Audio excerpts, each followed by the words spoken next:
리이다. 37절 시작. 왕이여 왕은 여러 왕들 중에 왕이시라. 하늘의 하나님이 나라와 권세와 능력과 영광을 왕에게 주셨고 사람들과 들짐승과 공중의 새들 어느 곳에 있는 것을 막론하고 그것들을 왕의 손에 넘기사 다 다스리게 하셨으니 왕은 곧 그 금머리니이다. 왕을 뒤이어 왕보다 못한 다른 나라가 일어날 것이요 셋째로 또 똑같은 나라가 일어나서 온 세계를 다스릴 것이며 넷째 나라는 강하기가 쇠 같으리니 쇠는 모든 물건을 부서뜨리고 이기는 것이라.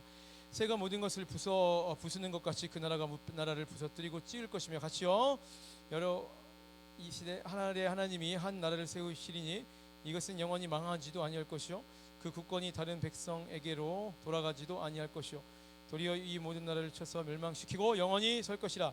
아멘. 좌우 앞뒤 옆으로 인사하기. 왜 뒤에 거기 쪼로로 앉아 있어? 자, 좌우 앞에 인사하겠습니다. 반갑습니다. 반갑습니다. 의자가 조금 더 필요할 수도 있겠다, 그죠? 다시 한번 인사하겠습니다. 반갑습니다. 네, 오랜만에 온 친구들도 있고 여러분 시험 기간이든 시험 기간이 아니든 여러분의 하나님은 전능하신 하나님이십니까? 그 시험 기간에 교회 오세요. 그 시험 기간에 교회 안 오면 시험 점수 10점씩 떨어질 거야 아마. 오세요. 그 어려운 상황 가운데서도 나의 삶의 선택이 방향성이 바로 하나님께서 전능하신 하나님이신가 아니신가. 제가 이 자리에 앉아서 찬양할 때 그런 마음을 많이 주셨어요.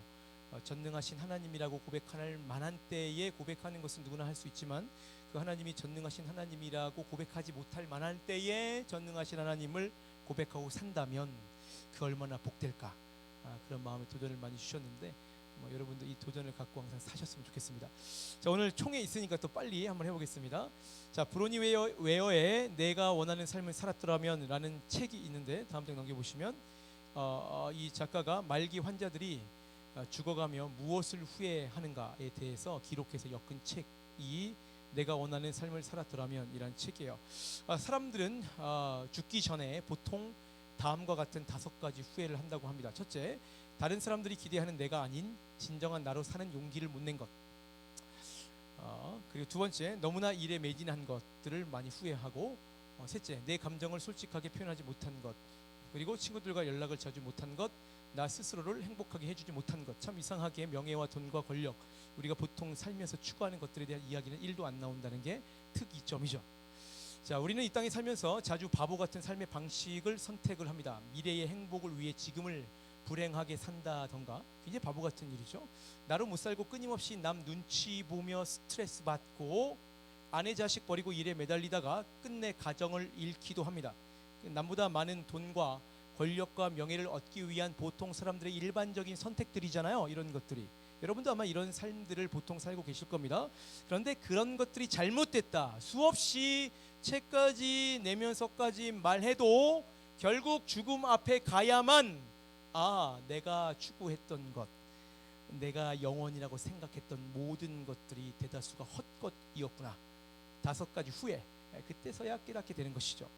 영원하지 않은 것을 영원으로 착각했기 때문입니다. 다시, 영원하지 않은 것에 목숨 걸었기 때문입니다. 한 번 더, 영원하지 않은 것에 영원을 걸었기 때문에 그렇게 후회를 하게 되는 것이죠. 자, 그렇다면 여러분은 어떠십니까? 여러분에게 있어서 중요한 것, 내 목숨과도 바꿀 만한 것, 영원한 것. 다시 말해서 여러분에게 있어서 진리란 무엇입니까? 다음 넘겨보시면 제가 종종 얘기했는데 통계청에 따르면 2020년 한국인의 평균 수명은 83세, 그중에 남성은 80.5세, 여성은 86.5세입니다.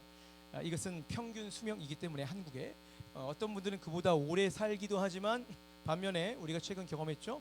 어떤 분들은 그보다 너무나 짧게 도무지 생각지도 못하게 인생을 마무리합니다. 우리나라 임금 저 밑에 써놨지만 저도 깜짝 놀랐는데 2021년 임금 노동자 평균 은퇴 나이는 49.5세입니다.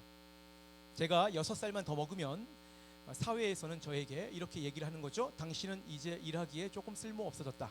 그래서 은퇴라는 걸 만들어서 사회 옆으로 나이 좀 있는 저 같은 사람을 치워버립니다.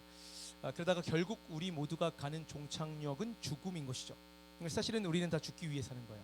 다 죽습니다. 100년 이후에 살아있을 사람 아무도 없잖아요. 그러니 자, 이 짧은 시간을 사는 여러분께 간곡히 청합니다. 후회하는 인생을 살지 마십시오.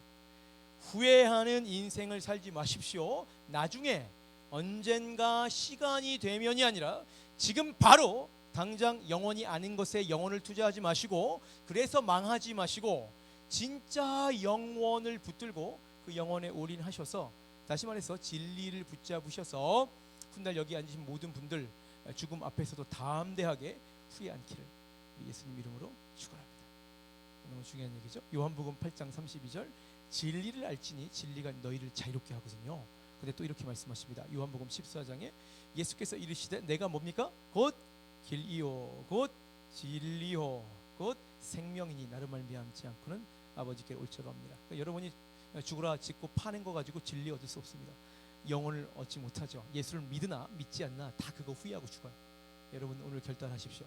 자, 오늘 우리가 함께 나눈 말씀은 다니엘이 이 바벨론 왕 그 느부갓네살의 꿈을 해석하는 장면이에요. 다니엘이 느부갓네살 왕의 꿈을 해석하는 장면 조금씩 들어보셨을 겁니다. 그 내용의 이해를 위해서 약간의 배경을 살피면서 한번 복습하겠습니다. 지금 큐티 따라가는 거예요. 큐티. 자, 얼마 전까지 우리는 이스라엘의 두 번째 왕, 계속해서 누구 얘기를 제가 했죠?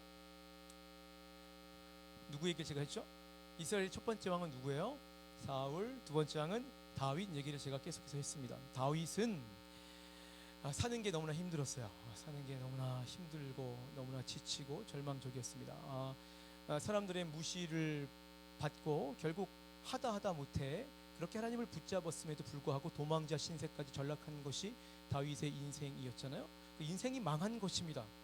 그 망한 인생의 한가운데에서 다윗이 붙잡을 게 뭐밖에 없었을까요? 다윗이 붙잡을 것은 하나님밖에 없었잖아요. 자, 그런데 오히려 그랬을 때에 그때 다윗의 인생에 어떤 일이 일어납니까? 골리앗을 이겼고 도망자 신세에서 결국 왕이 됐고 결국 이스라엘을 구원하고 하나님 마음에 합한 사람이 됐습니다. 자, 사랑하는 청년 여러분, 제가 이 얘기를 하면서 여러분에게 얘기합니다. 기억하십시오. 여러분이 인생에 뭐를 가졌고 무엇을 많이 가진들, 그리고 사람들에게 어떤 소리를 듣는들, 그게 중요한 것이 절대 아니라는 거 알죠? 근데 절대 아니라는 걸 알지만 절대 아니게 반응하진 않잖아요. 다 그렇게 살아가지 않습니까? 그런데 그런 사람들, 그런 시선들은 있다가도 없고 없다가도 있는 것입니다. 그러나 중요한 것은 하나님이 여러분의 인생에 있습니까? 하나님이 여러분의 인생에 있습니까? 여러분은 지금, 나중에 말고 지금 바로 여기서 우리 하나님을 붙들고 계십니까? 그러면 여러분은 승리자이고 하나님께서 곧 여러분의 삶이 지금 어떻든 누가 뭐라든 놀라운 복으로 갚으실 줄 믿습니다. 이것이 다윗의 인생 1막이라고 제가 여러분하고 나눴죠. 자, 그런데 이제 비참한 2막이 시작되는데 그 후에 다윗이 어떤 일이 있었냐면 다윗이 결국 뭐가 됩니까? 왕이 되잖아요. 자, 다 가졌죠. 여러분 우리가 원하는 거 다 가지고 싶은 거 다 가지고 싶었죠. 근데 다윗이 다 가지고 싶었겠죠. 그래 다 가졌습니다. 모두를 누릴 수 있는 통일 왕국의 위대한 왕이 되었습니다. 그런데 문제는 꼭 여기서 일어나죠.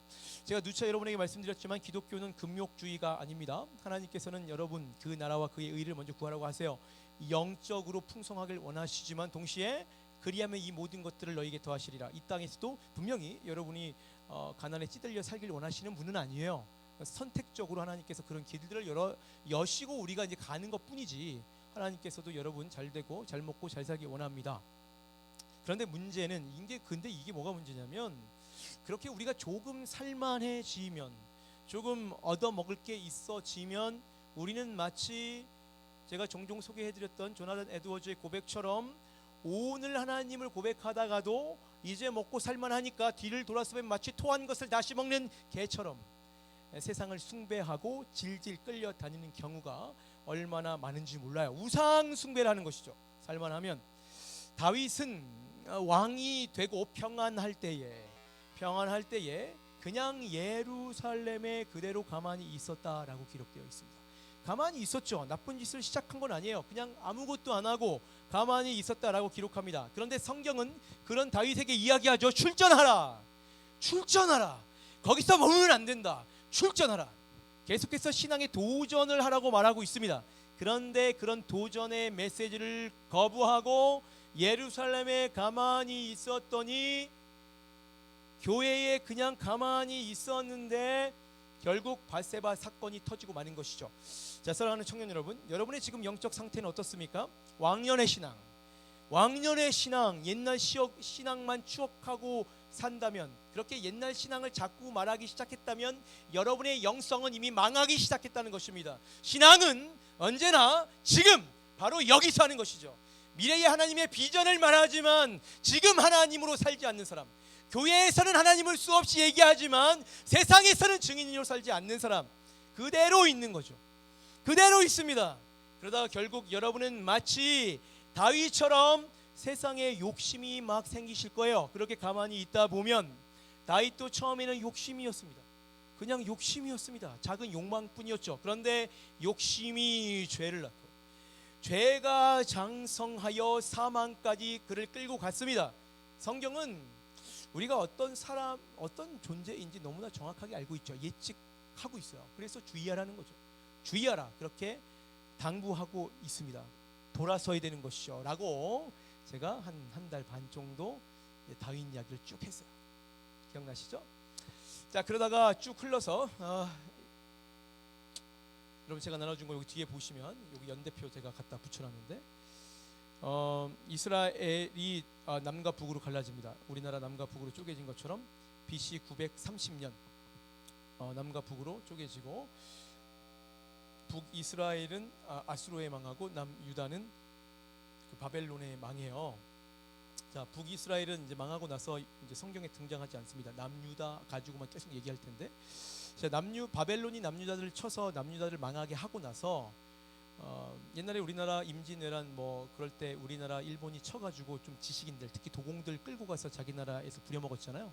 그것처럼 바벨론도 남유다를 멸망시키고 나서 좀 남유다의 지식인들을 자기 나라에 써먹으려고 바벨론으로 끌고 갑니다. 그때의 왕이 느부갓네살이고, 그때 끌려갔던 여러 포로 중에 한 명이 다니엘이에요. 그런데 그 초창기, 그렇게 끌려간 초창기에 느부갓네살이 환상 가운데 신상을 보고, 넘겨주세요. 신상. 네, 저거 꿈 가운데 저런 신상을 보고 저 꿈에 대해서 해석해 주는 장면이 오늘 우리가 함께 나눈 본문인 것이죠. 자, 느부갓네살은 보시듯이 저런 꿈에서 형상을 보았습니다. 머리는 금이고 가슴은 은이고 배와 허리는 노시고 허벅지 아래 종아리는 철이고, 발을 보시면 반은 철이고 반은 진흙으로 섞여 있는 좀 이상한 이제 형상을 꿈속에서 봤는데, 이게 일종의 비유 같은 것들을 본 거예요. 느부갓네살이 어떤 거냐면, 저기도 있겠지만 금머리가 상징하는 것은 느부갓네살의 바벨론이다 라고 다니엘이 해석해 줍니다. 그 금머리는 바벨론을 상징하는 것이고요. 임금님, 은은 메데 바사, 페르시아, 그리고 동은 마게도냐, 알렉산더의 헬라죠. 그리고 쇠는 로마, 그리고 이후에 새와 진흙이 섞인 이런저런 나라들이 섞이며 섰다 망했다를 시간의 흐름에 따라 계속해서 반복한다. 그거를 임금님께서 환상 가운데 봤다. 실제로 저런 일들이 일어나잖아요. 쭉 시간이 흐르면서 나라들이 섰다 망했다, 흥망성쇠. 그래서 본문에서 다니엘은 저것들을 해석하면서 오늘 본문에 나와요. 금에 해당하는, 머리에 해당하는 찬란한 왕국을 지금의 바벨론이라고 해석해 줍니다. 본문 38절에 사람들과 들짐승과 공중의 새들, 어느 곳에, 말씀으로 다시 보여주세요. 어느 곳에 있는 것을 막론하고 그것들을 왕의 손에 넘기사 다 다스리게 하셨으니 왕은 곧 그 금머리니이다 라고 다니엘이 느부갓네살에게 해석을 해줍니다. 말씀으로 다시 한번 돌아가 볼래요? 말씀 본문 그거 안 봐도 돼요. 이제 자, 느부갓네살을 모든 세상 PPT, 모든 세상을 가진 위대한 왕이라고 추켜 세우는 거죠. 추켜 세우 PPT 저거 말씀으로 바꿔주세요. 말씀으로. 네, 그렇죠. 네, 감사합니다. 느부갓네살을 모든 세상을 가진 위대한 왕이라고 저 본문 38절에 그렇게 추켜 세우는 거죠. 자, 실제로 여러분이 역사를 공부하시면 아시겠지만 당시 바벨론은 근동 전역을 실제로 거의 다 제패한 상태이고, 느부갓네살 2세거든요. 역사적으로 그 다음에 위대한 나라들이 서요. 로마도 서고 마케도냐도 서고 페르시아, 굉장히 역사에 남는 위대한 국가들이잖아요. 그 다 위대한 나라들이었지만 그 나라의 왕권이나 그 정비 체계나 뭐 함무라비 법전도 이제 바벨론인데, 그 위대한 나라들 중에 가장 위대한 나라가 바벨론이었다라고 다 인정합니다. 그리고 그 중에 느부갓네살 2세, 오늘 본문에 나오는 이 2세 때가 전성기였다라고 역사가 인정하는 사실이죠. 사실을 해석을 합니다. 자, 그런데 말씀드렸듯이 자 보십시오. 그 엄청난 금과 같은 위대한 나라 바벨론은 온 몸의 형상이 금은 아닙니다. 머리만 금이죠. 금이 지나가면 그를 대체하는 은이 나오고, 은이 지나면 동이 나오고, 그것들도 조금만 내려가면 철로 대체되고, 그 강력한 철과 같은 나라도 시간이 흐르면서 진흙과 철이 함께 섞여버리는 전혀 다른 세계가 시간의 흐름에 따라 열리는 것이죠. 위대하고 영원할 것 같은 바벨론도 기어이 곧 언젠가 망하게 되는 거예요. 그 얘기를 하는 거죠. 이어지는 메데 바사도 망하고, 이어지는 그 알렉산더 대왕의 나라도 망하고, 로마도 망하고, 모두가 다 아는 위대한 국가들 다 망하고. 근데 영원할 것 같잖아. 그 안에 있으면 천년 만년 영원할 것 같지만 다 망해서 사라진다. 우리가 영원할 거라고 생각해서 온 삶을 던지는 세상의 것들을 생각해 보십시오. 여러분이 죽고 못 사는 돈과 권력과 명예와 성적 쾌락과 사람들의 인정과 칭찬들이, 여러분 정신 차리십시오. 사랑하는 청년 여러분, 영원하지 않습니다. 영원할 것 같지만, 그것만 얻으면 다 할 것 같지만 영원하지 않아요. 진리가 아니기 때문이죠. 그것들 붙들고 살면 그것들이 망할 때에 여러분도 같이 망하는 것입니다. 이것이 본문이 우리에게 말하는 첫 번째 메시지. 자, 그리고 두 번째 메시지는 요것만 한번 마칠게요. 자, 조금 전 다니엘이 느부갓네살을 지켜 세울 때 뭐라고 말했는지 본문을 다시 한번 보시면 37, 38절에 뭐라고 말하는지 보십시오. 왕이요, 왕은 여러 왕들 중에 왕이라고 인정하죠. 다니엘이 느부갓네살을. 그런데 그 뒤에 뭐라고 되어 있냐면, 하늘의 하나님이 나라와 권세와 능력과 영광을 왕에게 주셨고, 사람들과 들짐승과 공중의 새들 어느 곳에 있는 것을 막론하고 그것들을 왕의 손에 넘기사 다 다스리게 하셔서 왕의 통치는 금이다라고 얘기하고 있습니다. 느부갓네살의 왕권, 그가 세계를 제패한 바벨론을 이끌어갈 수 있는 것은 뭐라고 말합니까? 분명하게 네가 잘해서 네 힘으로 너가 해낸 것이 아니라 하늘의 하나님이 나라와 권세와 능력과 영광을 왕에게 주셨기 때문에 가능했다. 그렇게 얘기하고 있는 거죠. 자, 청년 여러분 기억하십시오. 어른들이 맨날 그런 얘기 하잖아요. 내 뜻대로 된 거 없다. 다 어른들의 말은 10개 중에 9개는 진짜야. 잘 들으십시오. 여러분 인생에 여러분이 주장해서 여러분이 이뤄내는 것이 아니죠. 내가 하면 조금 더 젊을 땐 다 할 수 있을 것 같지만, 그러니까 하나님이 예수를 믿든 믿지 않든 나이가 들면서 지혜를 주시고 지혜 가운데 겸손하게 하시는 거예요. 우리가 우리의 인생을 주장하지 않습니다. 하나님께서 하시고자 하면 막을 것이 없고, 여러분이 아무리 애써도 하나님이 막으시면 할 수 있는 것이 없는 거죠. 그 잠언 16장에 사람이 마음으로 자기의 길을 계획하죠. 계획해봤자 기껏해야 80살까지 하겠지. 그죠? 근데 계획할지라도 결국 우리의 걸음을 인도하시는 이는 누구라고 되어 있습니까? 여호와 신. 이거를 붙잡는 자에게 복이 있고, 예수님께서 말씀하시죠. 귀 있는 자가 들을지어다. 자, 이어서 다니엘은 이렇게 말하고 있어요. 44절에 보시면 이 여러 왕들의 시대에 이제 나라가 다 망하잖아요. 그런데 이 여러 왕들의 시대에 하늘의 하나님이 한 나라를 세우신대요. 이것은 그런데 영원히 망하지도 아니할 것이요, 그 국권이 다른 백성에게도 돌아가지도 아니할 것이요, 도리어 이 모든 나라를 쳐서 멸망시키고 영원히 설 것이라. 결국 세상의 모든 것들이 망하고 영원히 멸망하지 않는 한 나라가 서는데, 이 나라가 어느 나라입니까? 하나님 나라다. 이렇게 결론, 기승전 하나님 나라. 자, 그리고 여러분에게 도전합니다. 여러분, 하나님 나라는 어디에 있습니까? 영원히 망하지 않는 하나님 나라는 어디에 있습니까? 바로 지금 여기에 임한 것이죠. 천국에 있는 것이 아니에요. 여기에 바로 임했습니다.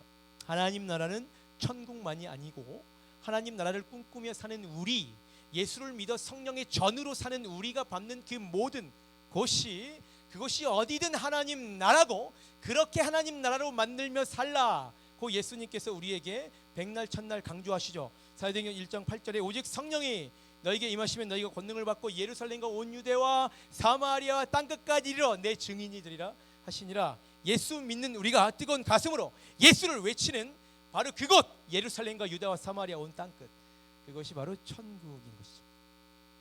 그 나라는 그리고 그 나라는 우리가 읽진 않았지만 34절에 보시면 세상의 모든 권세를 쳐서 깨부순다. 하나님 나라를 소유한 백성들이 살 때 그 백성들은 세상의 모든 권세 앞에 위에 서서 그들을 쳐부순다. 그렇게 얘기하고 있습니다. 자, 마지막으로 사랑하는 청년 여러분, 여러분은 어느 나라 백성입니까? 결단하십시오. 여러분은 어느 나라 백성입니까? 망해가는 세상에 속한, 그래서 세상의 멸망에 따라 나도 모르게 어느새 같이 망하고 있는 세상의 아들과 딸입니까? 아니면 세상이 뭐라 해도 그 세상이 지금 내게 어떤 시련을 줘도, 그 세상이 나에게 뭐라고 손가락질을 해도 능히 세상을 깨부수고 뚫고 나가는 영원한 하나님 나라의 새벽 이슬 같은 청년이십니까? 양자택일이죠. 중간은 없습니다. 오늘 본문이 우리에게 주는 두 번째 메시지는 이것입니다. 망하는 세상을 떠나서 하나님 나라로 오라. 하나님께서 하시고자 하면 막을 것이 없기에 그 하나님 붙들고 나가면 세상을 뚫고 승리한다는 것입니다. 이것이 진실로 예수 믿는 사람들의 결론들이죠. 그들은 하나님 앞에 후회하지 않았습니다. 나를 받아 주시옵소서. 하늘로 들려 올라가는 것이죠. 그런 신앙의 은혜가 우리 청년 함대에도 이어지길 예수님 이름으로 축원합니다. 그래서 오늘 이 시간부터는 하나님 백성으로 살길 다짐하십시오. 그래서 세상에 더 이상 쫄지 마시고, 남 눈치 보며 스스로 바닥에 쳐 박아버리지 마시고, 하나님 나라를 이뤄가는, 그래서 세상을 무너뜨리는 전국 백성으로 힘있게 담대하게 나아가시기를 소망하고 간절히 기도합니다. 우리 한번 찬양했으면 좋겠습니다. 고달프죠? 고달퍼요.